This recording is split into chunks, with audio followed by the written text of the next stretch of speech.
예, 오늘 뉴스탑10은 여기부터입니다. 거의 3주 만입니다. 조국 전 장관이 어제 11시간 가까이 검찰 조사를 받았습니다. 세 번째 검찰 출석인데요.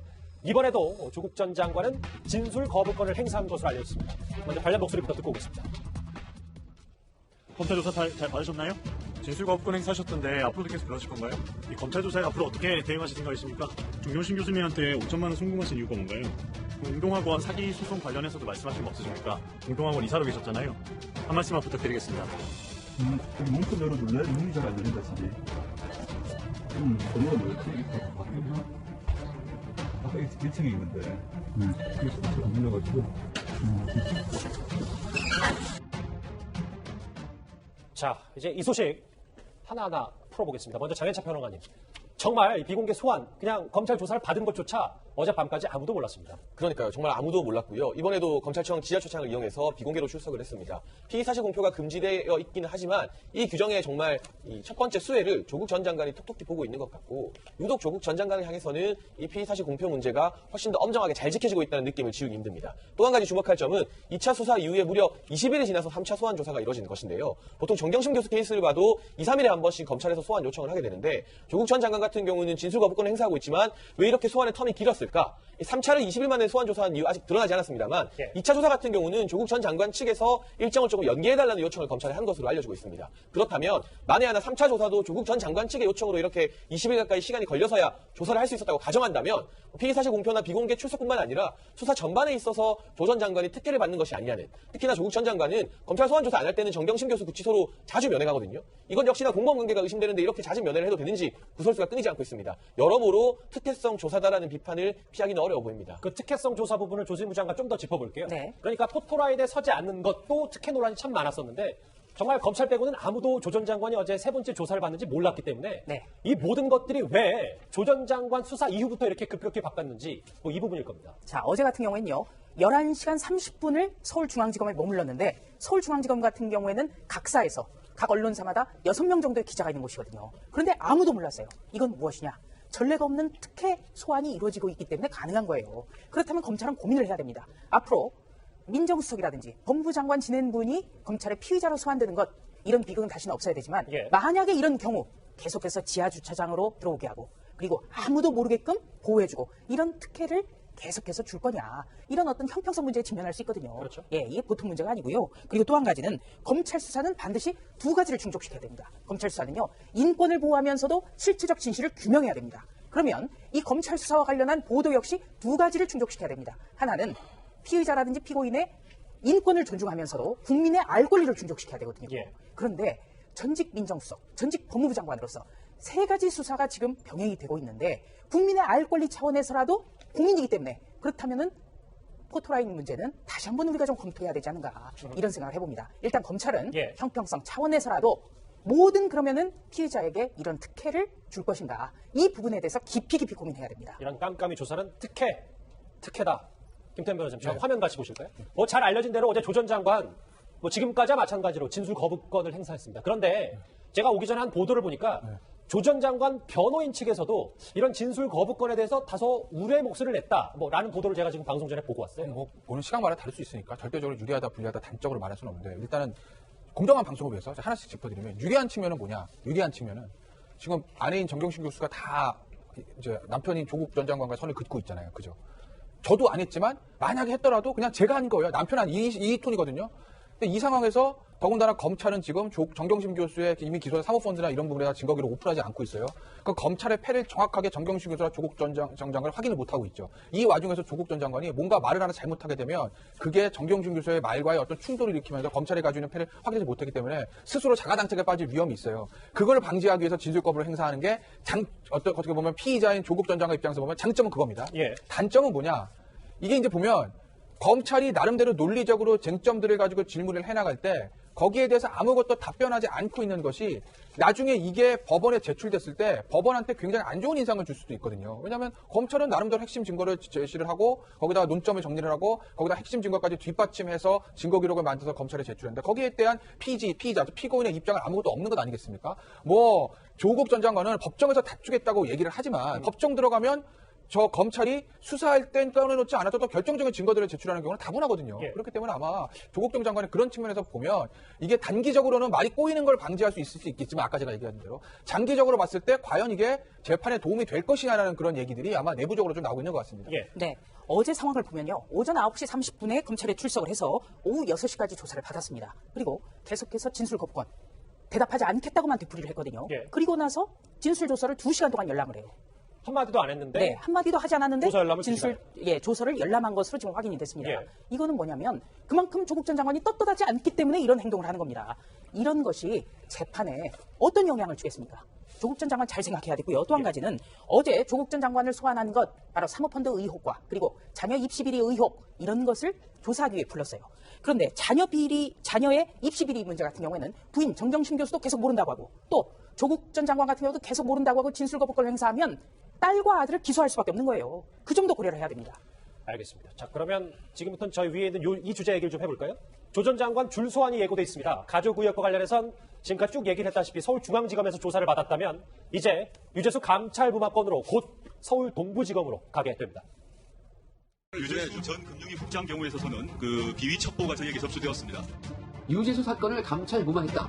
이게 중요하고요. 그걸 총책임자 조국이 지시하지 않고서는 불가능하다는 건데 거기서 그치지 않고 처음에 휴대폰 포렌식과 유재수 대면 조사를 지시했던 그 조국이 다시 감찰 중단을 지시할 때는 조국도 누군가로부터 지시를 받은 거다.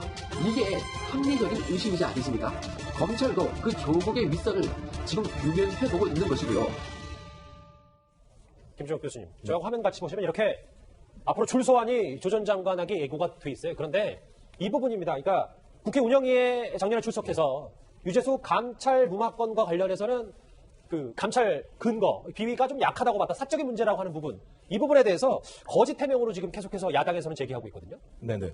일단 뭐 제가 볼 때 지금 상황에서 그 문제와 관련해서는 이제 본 게임이 시작됐다고 좀 보여지는 거고요. 핵심적으로 말씀하셨듯이 유재수 감찰 수사 중단 결정에 대해서 지금 청와대 내부에서도 좀 갑론을박이 벌어지고 있는데요. 보면 이제 백원우와 박형철 비서관의 얘기들이 다르지 않습니까? 근데 결론적으로 이 두 사람의 얘기에 칼끝이 어디로 가고 있냐면 조국 전 민정수석한테 가고 있어요. 그러니까 최종적인 결정은 조국 민정수석이 했다라고 하는 얘기를 분명히 하고 있기 때문에 근데 조국 전 민정수석이 얘기한 내용이 뭐냐면 첩보 자체의 근거가 약하다. 그렇기 때문에 애들은 판단할 수가 없어서 그것을 갖다 그냥 그대로 내버려뒀다고 얘기했는데 문제는 이후에 유재수 씨 같은 경우가 본인이 분명히 돈을 수수했다라고 분명히 얘기를 했었고요. 예. 하지만 대가성이 없다고 얘기했었으니까 적어도 청와대 민정수석실에서 유재수 씨가 행하고 있는 많은 부분에 대해서 감찰과 포렌식을 했음에도 불구하고 아무것도 밝혀지지 못했다는 거 아니겠습니까? 그러니까 실질적인 사실이 벌어졌었고 전 그렇다면 이 문제와 관련해서 본인이 이 문제에 대해서 별 문제가 없다고 얘기를 하는 상황이 벌어지고 이런 일이 있었다고 얘기한다면 전 그 다음에 문제가 뭐로 가게 되냐면 이 조국 교수가 본인이 이렇게 판단하지 않았던 부분에 대해서 다른 얘기를 하게 된다면 엽선과 윗선 얘기로 또 갈 수 있다는 측면이 분명히 있기 때문에 제가 볼 땐 조국 민정수석은 지금 상당한 딜레마의 상황에 빠져 있는 것 생각이 들어요. 그래서 본인이 판단해야 된다.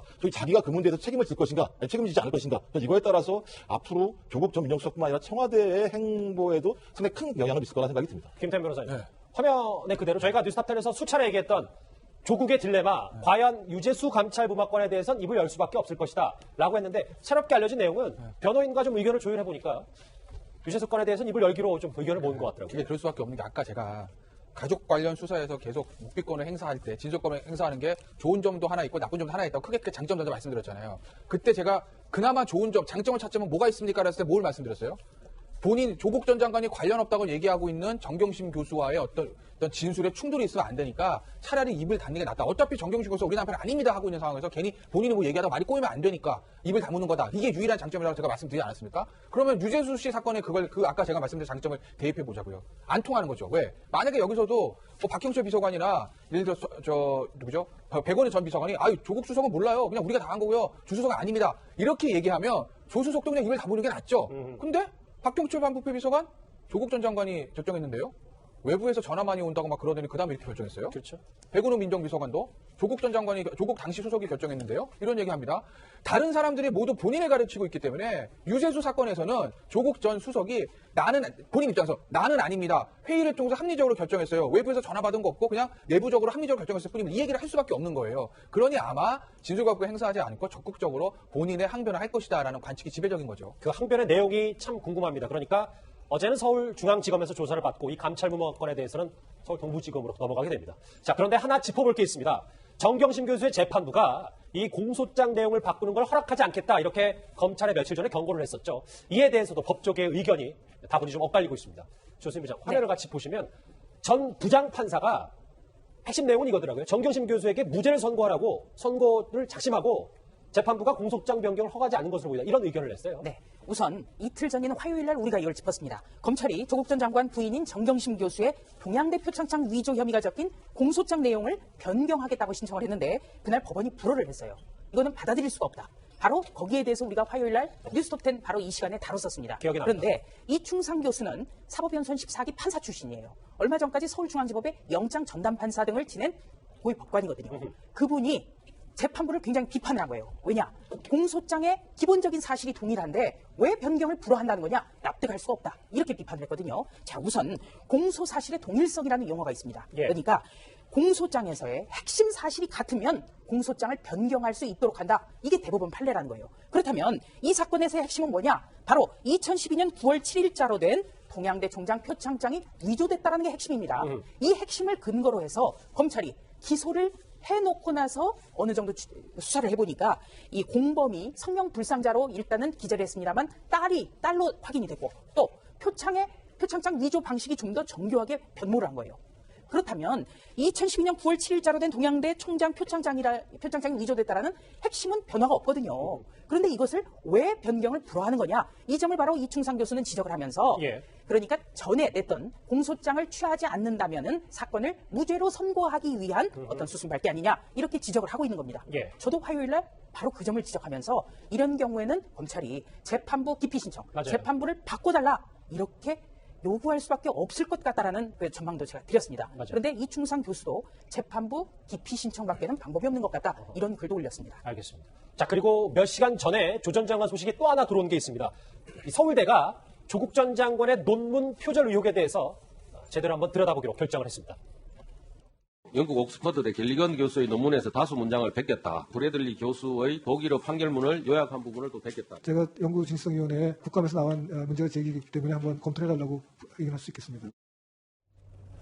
석박사 논문, 장현철 평론가님. 그러면 제가 기억하기로도 보도에도 4년 전에는 이 논문 표절 의혹에 대해서 그리 큰 병미하다고 했었었는데 서울대가 좀 입장이 바뀐 겁니까? 네, 그 부분에 대해서 추가적인 의혹 제기가 4년 전과는 상황이 좀 많이 달라진 상황이고요. 거의 처음 의혹이 제기된 건 6년 전으로 보여지는데 그 사이에 당초의 의혹 제기보다 훨씬 더 심각한 수준의 예를 들면 영국과 미국의 주요 논문 수십 곳을 베껴서 박사학위 논문에 쓴 것이 아니냐는 의혹들이 연달아 터졌습니다. 하지만 서울대는 이 버클리대 한국계 교수의 문제 없다는 메모를 가지고 그동안 이 논문 표절에 대해서 들여다보지 않았습니다. 그러나 지난 10월 박상도 의원의 국감 질의를 계기로 예비조사위원회가 구성이 되어서 30일가량 이 부분에 대해서 더 파악할 부분이 있는지 살펴봤어요. 여기서 만약 예비조사위원회에서 봤을 때 논문 표절 의혹이 없다면 그냥 끝나는 겁니다. 예. 하지만 조금 더 면밀하게 들어봐야 될 가능성이 있기 때문에 최대 120일이 걸리는 본조사로 들어가게 되는 것이고요. 우선은 본조사 들어가는 결정을 내렸다는 것 자체가 조국 교수 입장에서는 상당히 껄끄러운 문제가 될 것이고 본조사는 4개월이 걸립니다. 최대. 그렇게 되면 4월에 결과가 나오잖아요. 근데 조국 교수 지금 내년도 학기 강의 개설 신청을 했어요. 만에 하나 강의가 개설됐는데 4월에 이 표절이 인정되면서 학위 취소가 되게 된다면